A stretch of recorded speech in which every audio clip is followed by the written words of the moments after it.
Hello guys, how are you? All good? Can you hear me? Hi, Yeah. yeah. Can you hear me clearly? Yeah. Okay, perfect. So just to establish a few rules, this is a micro teach session, about how to read music. So we're gonna learn about the different aspects on how to read music, how to read and write music. So it's basically like any other language. You're gonna have like your the simples of each note and how does it sound, how do I measure the length of each note, something like this. And also, if you have any questions, you can raise your hand using the meeting, or you can just like unmute your microphone and join us in the conversation. It's very important that you share your ideas. There's no right or wrong. Just open the mic, share your idea. We're going to talk about it. Okay? Great? Perfect. Perfect. Okay. So this is our lesson plan. This is the main objectives that we need to learn about. We're going to check by the end if we have achieved all four, and if you have any feedback on one or all of them regarding the lesson. Okay? Okay, start. Okay, so first of all, I need to ask you a question. How do you think music is written? How do I write music? What do you think, Yani?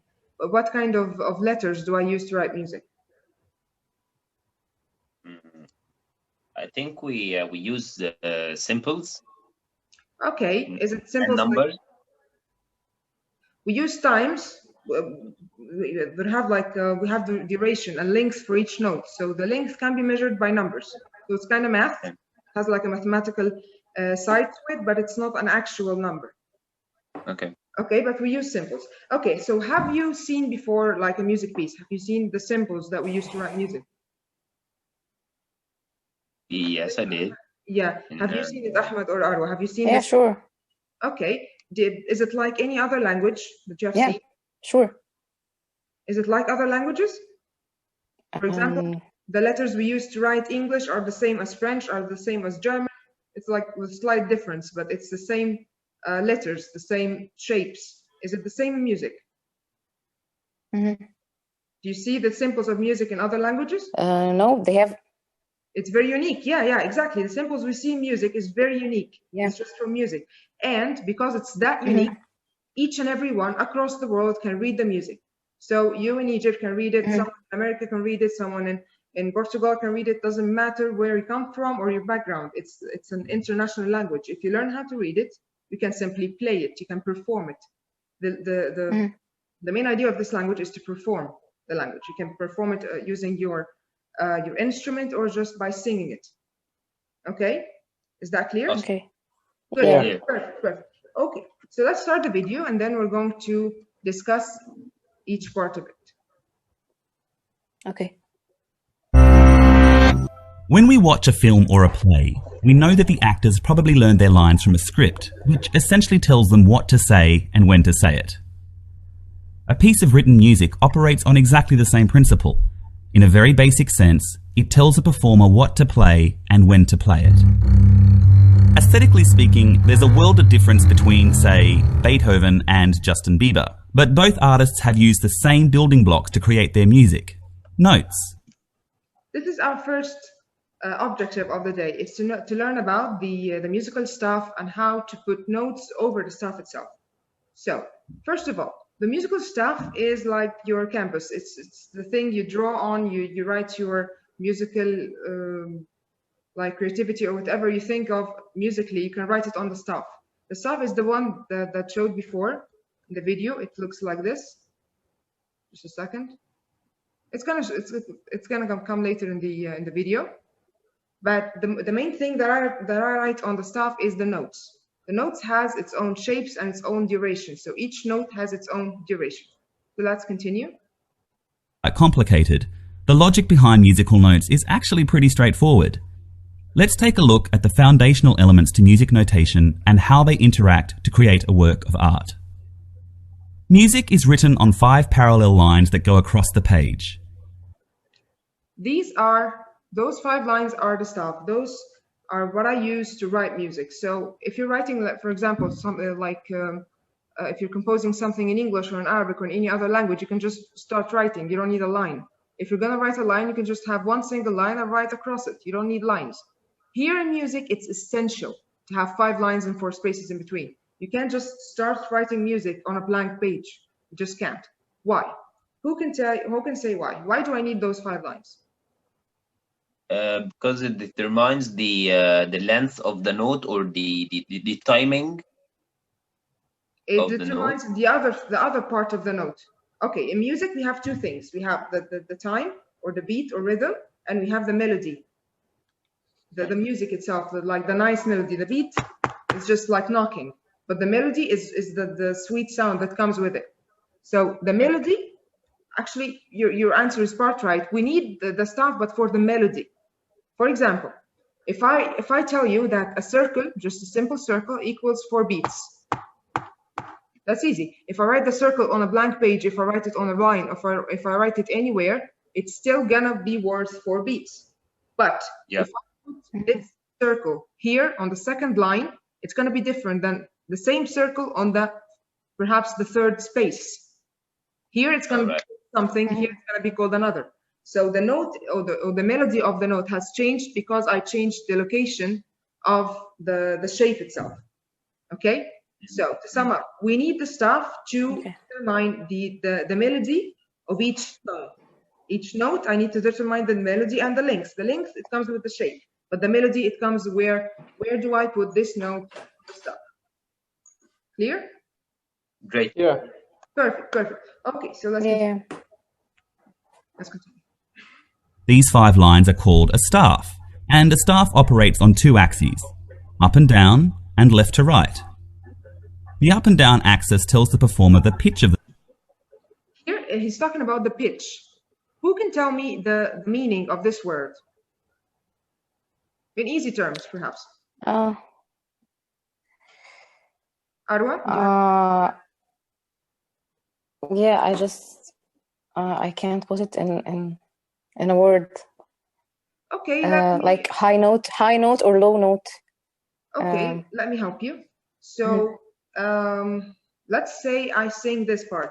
La la la la la la la la. Which is high, which is low? Is the last note, the last note I sang, is it high or low? Last note is high. It's high. High pitch, yeah? It's really high pitch. And the first one is considered low, in comparison with the last one. So I start with the low, I end with the high. La la la la la la la la. The same goes in the musical stuff. The low is down, the high is up. So here he's talking about the arrows, like how do I write music? Let's say I just sang those 8 notes. La la la, perhaps 3. La la la. The first one is low, the last one is high. What do you think? Should it be written like the low one? Should I write it down on the staff or high on the staff? Down. Here? Down. High. Or here? The low note, Yeah. I think, it should be down. Exactly. It should be down. Exactly. This is how it works. It works the same. Low notes are notated on the staff like in the below area, but the high pitches are written here in the high area. Okay, so this is what it means to know like where this arrow goes. Okay, if I'm moving from like a low pitch to a high pitch, I move like this. From backwards, it's like this, like down towards afterwards down. So let's continue. The note, or what note to play, and the left to right axis tells the performer the rhythm of the note, or when to play it. Here he's talking about when to play the note. This is why, if you have noticed, I was pointing that if I'm going to write like a scale, I'm going to write it like this. It's not in a straight line. I'm going to write it like with an angle, because this is how you write music. It's like when you write English, you can't write the letters in like above each other. You just write it next to each other from left to right. Same goes for music. You write from left to right. Okay. So the notes move like this. So perhaps the first one equals 4 beats. So I'm gonna take my time, the first one. The second one, it takes a bit longer. So I'm gonna take extra time. The third one is very fast. I'm gonna skip to it. Like I'm gonna play it very fast and then skip to the 4th note and so on. So this is why I should write it in order from left to right. I can't write it above each other. Okay? Because if they're above each other, they're gonna have to occupy the same amount of time. At the same time, like I have to play 3 notes at the same time, not after each other. Do you have any questions Okay. regarding this part? Yeah, what indicates that I'm gonna play this faster or play that slower? The shape of the note itself. We're gonna have two parts in this part just to be able to read music. The location of the head of the note and the note itself. How does it look like? Perhaps. Okay. Let's have an example. If I'm talking about the shape that looks like a circle, it's just a circle. A circle itself, it equals 4 notes, for 4 beats. Okay. This is the length of it. If I put the circle here, it's gonna be a note. If I put it here, it's gonna be a different note. But it's all the same time. It's the same. It's all 4 beats, like four rhythm, but the pitch is different, right? The pitch is different, exactly. And the location, the pitch is different because the location of the head of the note is different. But the shape, since the shape is the same, we're good. It's the same beat. It takes the same duration. Okay. Okay. But let's say if here like a circle, and here it's like a circle with like a stick on the side. This one has a different time duration than the first one, even if both of them are on the same line or in the same space. Here the time has changed, not the melody. Okay. Okay. Okay. Let's continue to the next part. Let's start with pitch. To help us out, we're going to use a piano, but this system works for pretty much any instrument you can think of.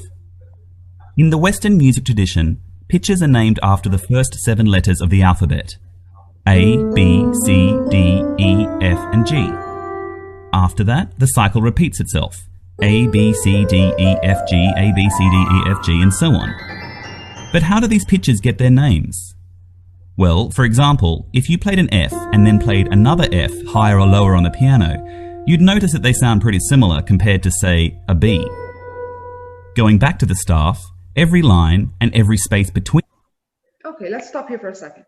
Right now, the video is talking about the different pitches and how I can play the same note but in different octave or in different pitch, and it can sound a lot different. Okay, so what are your views on this part? How can it be the same note but not the same note at the same time?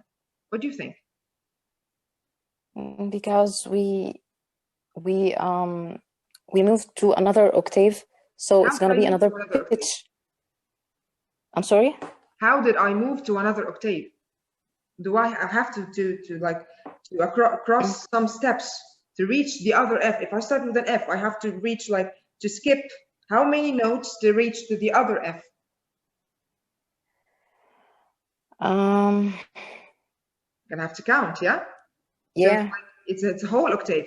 So the octave actually contains 8 notes. So if I'm going to rush through a whole 8 notes, I'm gonna skip from one F to the other F. It's the same F, but it's another pitch.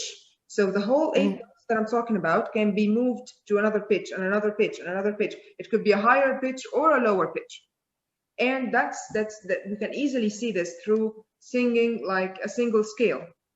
Perhaps a C major scale is very easy. It starts with a C, it ends with a C. So la la la la la la la la la la.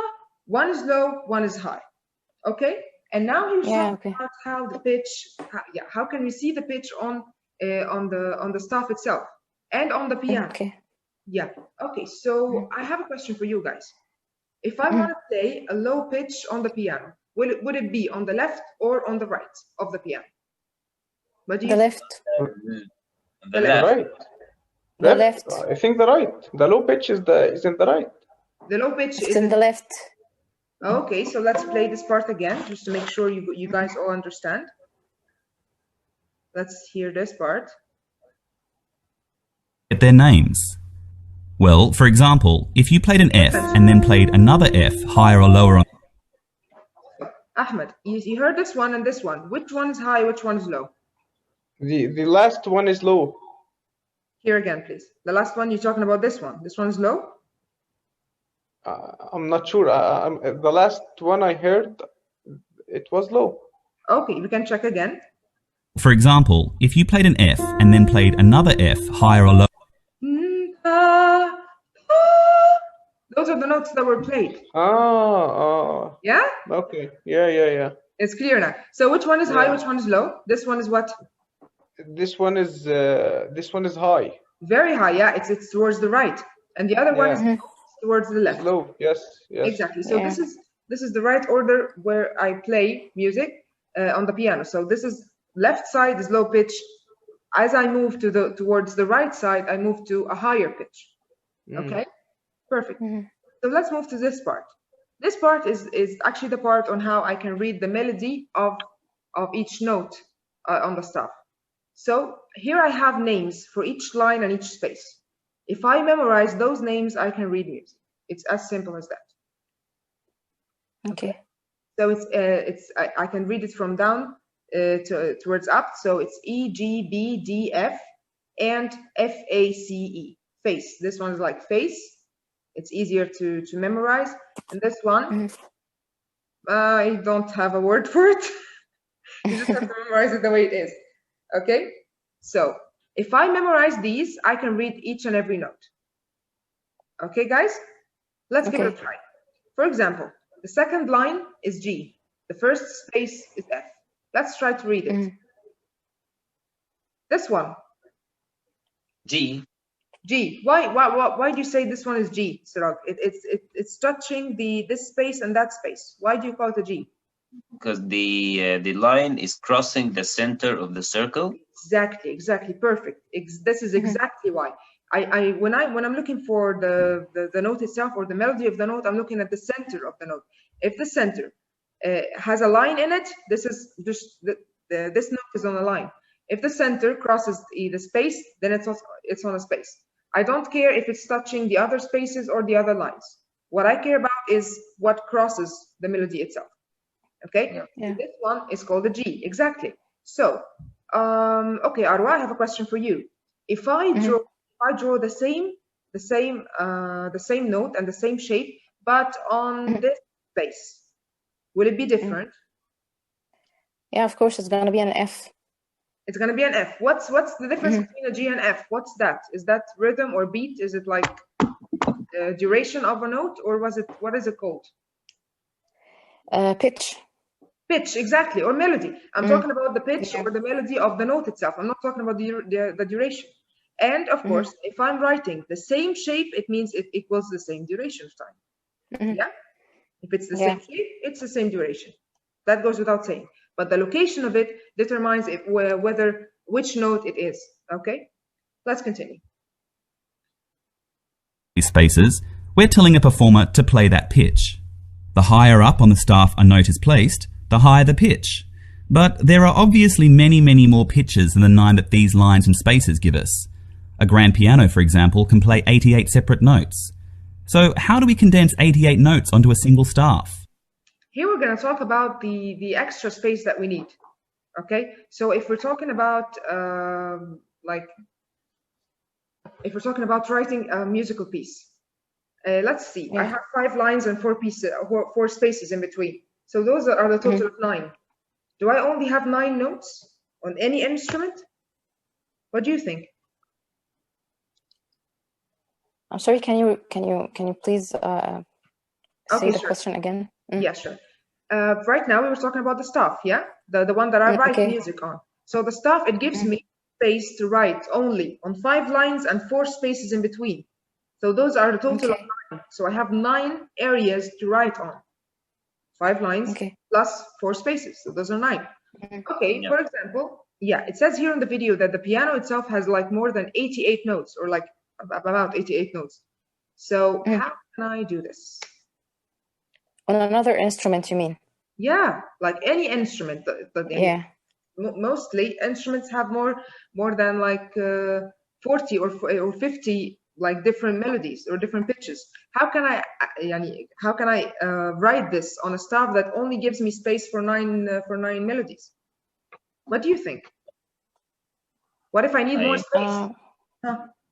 Make lines above each other. Like I make lines above each other. Exactly. I think if I have, yeah.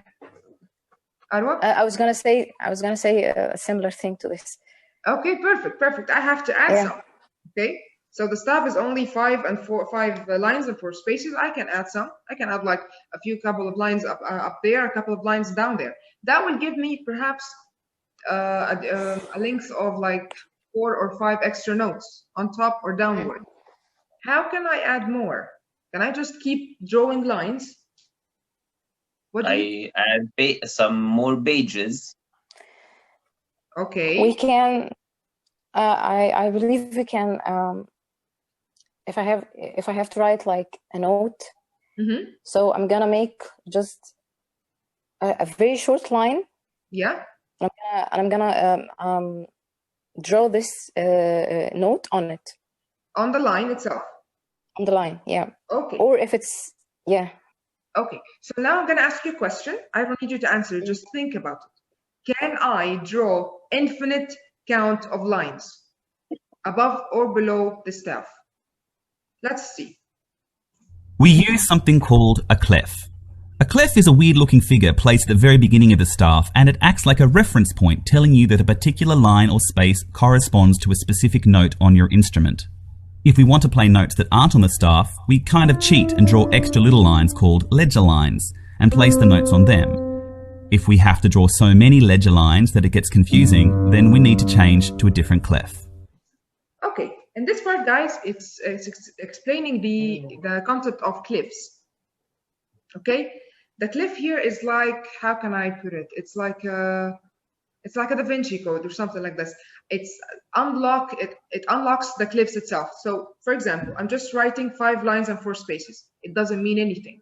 If I put this clef, it means something. If I put this clef, it means another thing. If I put this clef, it means a whole other thing. So if I change the clef, the whole reading of the 5 lines and the 4 spaces changes as well. Okay? So the clef gives me access to other levels of pitches. The clef we use the most is this one, okay? The triple. This one gives me the reading that we already discussed, okay? The one that has face as spaces and the other letters as lines. We already discussed this one. If I change the clef, I change the reading.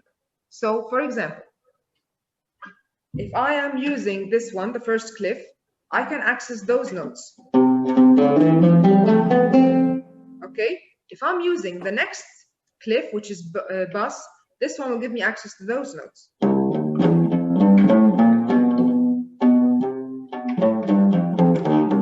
Those notes are really, really, really low. I can't write those notes using the first clef, okay? Because I don't have access to it. If I'm using the original clef, I'm gonna have to draw like 5 or 6 lines below the original clef, and that can't go. This is not okay, because it's gonna get very, very confusing. Okay? Does that make sense?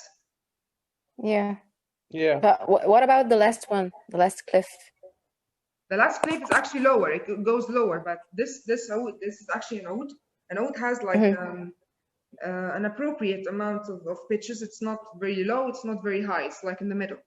Okay, but other instruments, perhaps as the contrabass or the double bass, we call it double bass. Yeah. The double bass, it has a very, very, very, very low pitch. Okay, so I can't access it through this one or this one. I'm gonna need like a bigger one. If I'm using the alto clef to write notes, the notes on this clef, I can't access it on my oud. I don't have it on my oud, but I have it on the piano, for example. Yeah. The piano, it covers all 3. The piano has 88 keys. Okay, because the vocal or the sound range, pitch range of the piano is very, very big. It's like the biggest of them all. Does that make sense? Okay. Yeah, but I have a question. Sure. I have a question. Sure. Let's say that I'm playing in an orchestra and I'm playing oud, and someone is playing contrabass. Okay. So our sheets of music are not gonna be the same, right? Because they're not gonna be the same. So we're gonna use different clefs from each other. Even if you're playing the same line, if you're playing the same melody line, it's not going to be the same clef or the same notes when it comes to the writing. Okay. Because you can't access it. Yeah? Yeah, okay. Thank you. Okay. Welcome. Let's continue. As for telling a performer when to play the notes, 2 main elements control this: the beat and the rhythm. The beat of a piece of music is, by itself, kind of boring. It sounds like this. Notice that it doesn't change, it just plods along quite happily. It can go slow, or fast, or whatever you like really. The point is that just like the second hand on a clock divides 1 minute into 60 seconds, with each second just as long as every other second, the beat divides a piece of music into little fragments of time that are all the same length. Beats. With a steady beat as a foundation, we can start adding rhythm to our pitches, and that's when music really starts to happen. This is a quarter note. Okay, before we move to the next part. So now the video was actually explaining the concept of beat and rhythm. What did you guys get from this part? Do you have any ideas? What's the difference from the previous part? Yeah. What's the difference between beat and rhythm? You can put it in simple words, like when you're listening to a song, you tend to like do this with a song. What's that? Ahmed, what do you think? This is the rhythm. Sorry. I think okay. This is a beat. Or... Okay, Ahmed says beat, Arwa says rhythm. Siraj? Beat. Beat, okay, and the guys win. Actually, Arwa, it's actually the beat, yeah. The beat is the steady part in the music. It's just, it goes like this. No matter what you're doing, what you're playing on your instrument, if you're playing something extremely fast, something extremely slow, you're playing something, whatever you're playing, it doesn't matter. The beat stays the same throughout the whole song. Actually, on the other hand, the rhythm itself, it changes. The rhythm here is actually about the length of each note. Here I'm talking about what you're playing on your instrument. I'm not talking about the beat that covers you. The beat here is like, let me give you an example. The beat is like the time, okay? So time is the same in every piece of the world. So time is the same. But what I used to like, what I take to do in a minute, you can do it in 30 seconds, or you can do it in 5 minutes. It doesn't matter. The action itself, what we are both doing, it took different duration of time, but the time itself, it didn't get longer, it didn't get shorter. Yeah, it stays the same. So the beat is actually the steady part of the music. You start to play music and the beat goes on like this from the very beginning to the very last. It doesn't break, it doesn't change, nothing happens to it. But the rhythm changes all the time, from the very beginning to the very last. Okay, and to be able to change or to control the rhythm, I'm gonna have to have shapes. Those are the shapes I told you about earlier, that if I change the shape, the duration of the tone changes, of the note changes. Okay? So for example, I can play a note that says la or la. This one is longer. If I'm gonna write both actually are the same note, are the same melody. Perhaps both, like for example, both are G. For example, both are G, but one is equals one beat, and the other one equals 4 beats. This is about the duration, not the melody itself. Is that part clear? Okay. Yeah. Perfect. Let's move on. It's the most basic unit of rhythm, and it's worth 1 beat. This is a half note, and it's worth 2 beats. This whole note here is worth 4 beats, and these little guys are eighth notes, worth half a beat each. Okay. Here actually states the length of each note. Okay. So this one equals a quarter. The quarter equals 1 beat. So for example, if I'm singing the C major scale, it's gonna be la la la la la. Each note took 1 beat. What if I do it here? It's gonna be la la la la la la. Is that right or wrong? What do you think? So the first one was just 1 beat. 1 beat. 1 beat. Yeah. Equals one note. So I said la la la. In this part, what I tried to do is use 1 beat and put 2 notes. Is that right or wrong? 1 beat and 2 notes? Yeah. Is that right or wrong? I don't think it's right. Exactly, it's wrong. Why is it wrong? It's wrong. Why is it wrong? Because here it says 2 beats. 2 beats, yeah. Yes, not 2 notes. So 2 beats, it means that each note will take 2 beats. That means la, la, la, la. So each note, each melody I'm using is gonna take two knocks or 2 beats. Exactly. The one that I actually played was this one. Half a beat. If I'm using 2 notes in the duration of 1 beat, that means that each note equals half a beat. Okay. Makes sense? Okay. Yeah. Yeah. This is 1 beat. If I'm using 2 notes, la la la la la la la la.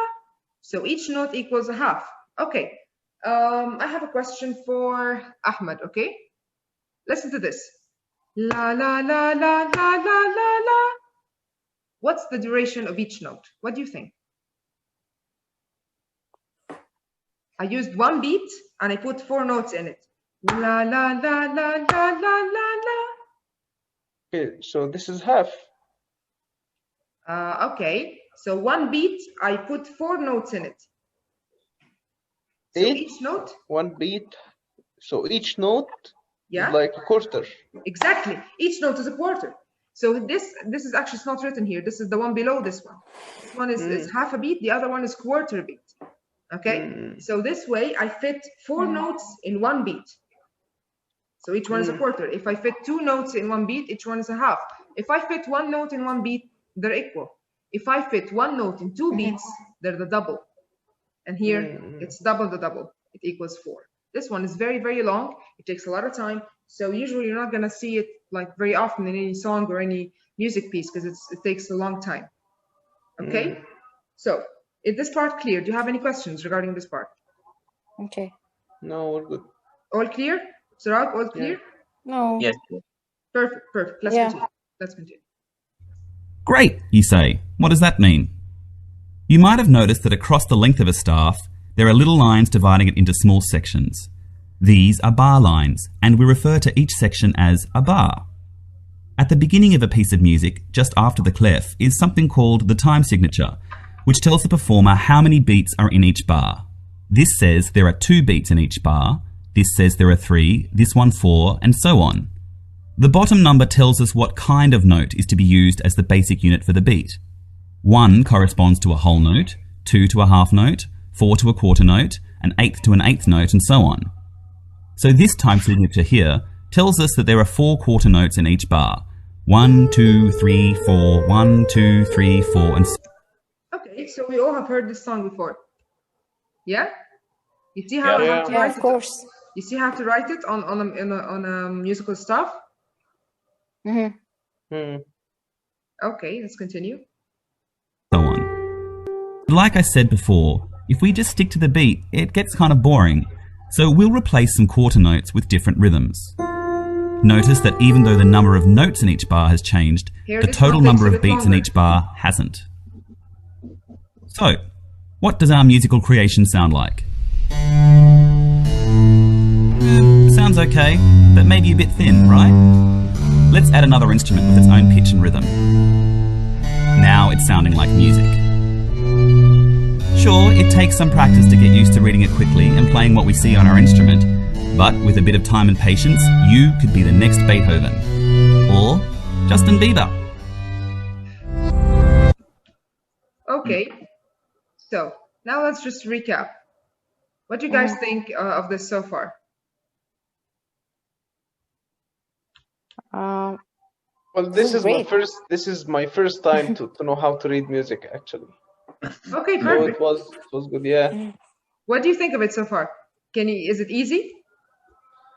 Not Anybody so else? easy, but not hard as I expected. Okay. I mean, okay. it's like you said in the beginning, it's like Yeah. any other language you're gonna learn. Perfect. So- Exactly. Yeah. hmm Okay. What else, guys? Do you have any other questions or any feedback on this part? This makes like reading music more interesting. Not Yeah, exactly. not just listening to it, but I will imagine what we said right now, like the beats and the pitch and the rhythm and melody. Yeah. Exactly. Okay, so now we have like a better understanding of the whole concept of how to read and write music. Okay, Yeah. and here we have achieved like all 4 objectives of ours. We have talked about the musical stuff. We learned about the different notes and pitches. we understood the difference between beat and rhythm. We said that the beat is the steady part and the rhythm is actually the duration of each note. And actually, we knew now how to read and write music. We can use the rhythm with the location of each head of each note to put it right on perhaps a line or a space, and then we can start to write music. Yeah? Yes. Yeah. Okay, perfect. So now, guys, do you have any other questions or anything that you would like to clarify that needs clarification? That was perfect. Everything is clear. All good? Yeah. Okay. All good. Okay, sounds perfect. Well, thank you so much for listening and for contributing with me, and I wish you all a very good day. Thank you so much for Thank you. Thank you so Yeah, much. you too. Thank you. Thank you. Bye-bye. Bye. Bye bye.